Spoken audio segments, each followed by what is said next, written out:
Salut les amis, avec le grand retour, enfin grand retour non, puisque c'est toutes les semaines, il faut que j'arrête avec cette histoire de retour, avec les pronos légendaires de Pierrot pour cette 17e journée qui sera enfin le 11 et le 12 janvier quand même, la fin des matchs allés de ce championnat, qui est donc bizarrement branlé, mais bon, si vous voulez que je vous dise, ce sont les choix de nos amis de la Ligue pour ce calendrier. Donc 2 matchs dès ce vendredi, puisqu'il y a les 16e de coupe mardi et mercredi, et que derrière, la semaine suivante, il y a le retour de la Coupe d'Europe, donc va quand même falloir un peu pousser les meubles.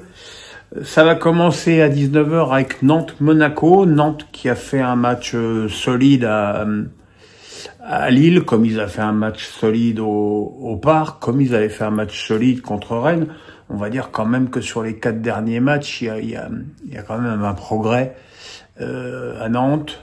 Monaco qui n'a donc pas joué encore en championnat cette année comme le PSG et qui a fait un match très correct contre Paris dans le Trophée des Champions.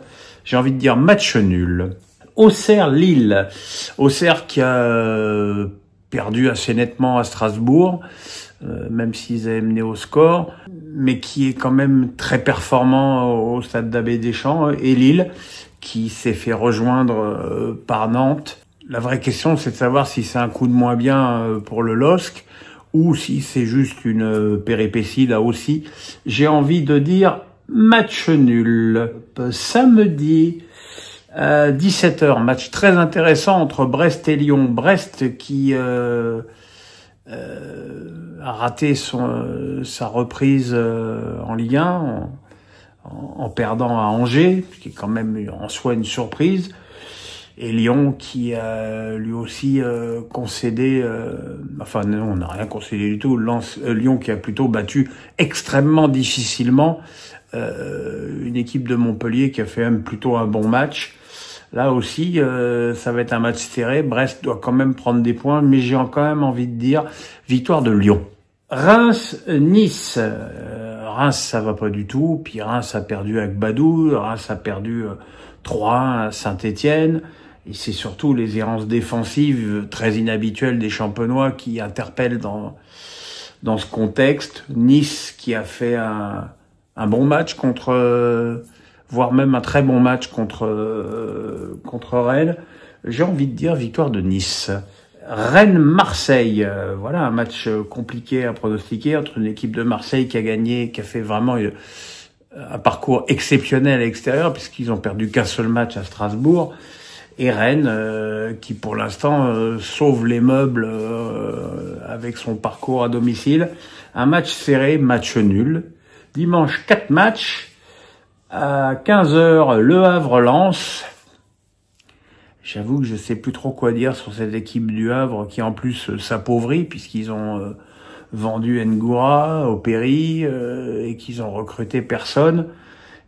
Donc quand tu as déjà une équipe faible au départ et que tu l'amputes de 2 joueurs, ça commence à devenir très compliqué. Lens aussi a beaucoup perdu, mais ça c'est le mercato. Koutsanov, Samba, peut-être Danso, mais enfin pas d'ici ce week-end. Je vais dire victoire de Lens. Toulouse-Strasbourg. Toulouse qui va très bien, qui a gagné à Lens avec un peu de réussite, mais qui a gagné à Lens.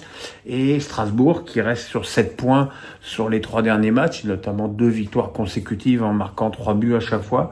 Un match intéressant entre 2 équipes qui sont très proches au classement. J'ai envie de dire match nul.